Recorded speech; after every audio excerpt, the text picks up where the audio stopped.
اعوذ باللہ من الشیطان الرجیم، بسم اللہ الرحمن الرحیم۔ سورہ بقرہ کی آیت پڑھ رہا ہوں، آیت نمبر 223۔ نساؤکم حرث لکم فأتوا حرثکم انا شئتم۔ تمہاری بیویاں تمہاری کھیتیاں ہیں، اپنی کھیتیوں میں جس طرح چاہو آؤ۔ وَقَدِّمُوا لِأَنفُسِكُمْ، اور اپنے لیے نیک اعمال آگے بھیجو۔ وَاتَّقُوا اللَّهَ وَاعْلَمُوا أَنَّكُمْ مُلَاقُوهُ، اور اللہ تعالیٰ سے ڈرتے رہا کرو اور جان رکھو کہ تم اس سے ملنے والے ہو۔ وَبَشِّرِ الْمُؤْمِنِينَ، اور ایمان والوں کو خوشخبری سنا دیجئے۔ بس اب اس کی تشریح تھوڑی اہم ہے، دھیان سے سنیے۔ یہودیوں کا خیال تھا کہ اگر عورت کو پیٹ کے بل لٹا کر مباشرت کی جائے، صحبت کی جائے، تو بچہ بھینگا پیدا ہوتا ہے۔ یہ ان کا خیال تھا یہودیوں کا، چونکہ مدینہ منورہ میں یہودی رہتے تھے زیادہ، تو یہ باتیں چلاتے تھے وہاں۔ اس کی تردید میں یہ آیتیں نازل ہوئی۔ یہ کہا جا رہا ہے کہ صحبت، مباشرت، جماع آگے سے کرو چت لٹا کر، یا پیچھے سے پیٹ کے بل یا کروٹ پر، جس طرح چاہو جائز ہے، لیکن یہ ضروری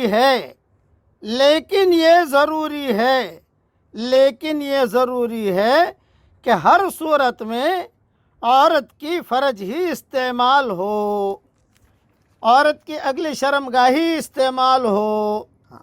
جب قرآن نے عورت کو کھیتی قرار دیا ہے تو اس کا مطلب یہ ہے کہ صرف کھیتی کے استعمال کے لیے یہ کہا جا رہا ہے، اپنے کھیتیوں میں جس طرح چاہو آؤ۔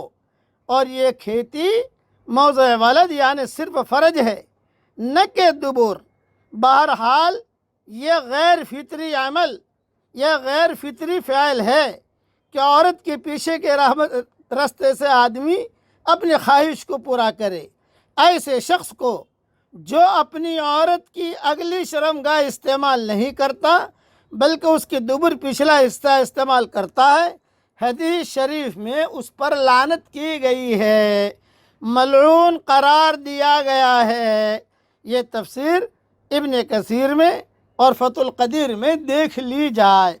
یہ تو ہو گئی قرآن کی آیت اور اس کی تفسیر، لیکن بعض باتیں علماء نے لکھی ہیں۔ حیض کے زمانے میں شیطان میاں بیوی کو زیادہ اکساتا ہے، بوڑھے بھی جوان بن جاتے ہیں، اور یعنی بس سارے کے سارے جوانی بن جاتے ہیں حیض کے زمانے میں۔ وہ شیطان آتا ہے اور شیطان جو ہے خواہش ابھارتا ہے کہ یہ کرو، یہ کرو، یہ کرو، اور آدمی کو اسی میں ہی مزہ آتا ہے۔ حالانکہ 5 دن کے بعد حلال ہونے والی ہے، 6 دن کے بعد حلال ہونے والی ہے۔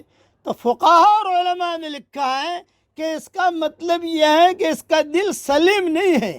جب حلال چیز 5 دن کے بعد ملنے والی ہے تو حرام میں کیوں جاتے ہو بھائی؟ ایک بات۔ دوسری بات یہ کہ یہ جو شریعت نے جسے منع کیا ہے، بعض عورتیں بڑی پریشان ہوتی ہے، شوہر مانتا نہیں ہے، بعض مرد پریشان ہوتے ہیں، یعنی یہ چیزیں شریعت میں حرام ہے، حرام ہے، حرام ہے، اس لیے ان چیزوں سے بچا جائے۔ اچھا، جس ماں باپ کے اندر یہ چیزیں پیدا ہوتی ہیں تو ان کی اولادیں بھی، اولاد تو آگے کے رستے سے ہی پیدا ہوگی، پیچھے سے تو پیدا نہیں ہو سکتی، وہ اولادیں بھی بے دین پیدا ہوتی ہے۔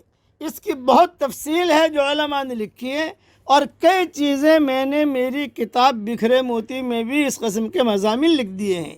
اس لیے توبہ کی جائے، اللہ تعالیٰ سے معافی مانگی جائے، اللہ تعالیٰ سے کہا جائے کہ اللہ پاک یہ ہم سے غیر فطری کام ہو گیا، تو ہمیں معاف فرما دے، تو ہمیں معاف فرما دے، تو ہمیں معاف فرما دے۔ اللہ تعالیٰ سے معافی مانگو، معافی مانگنے کا وقت ہے۔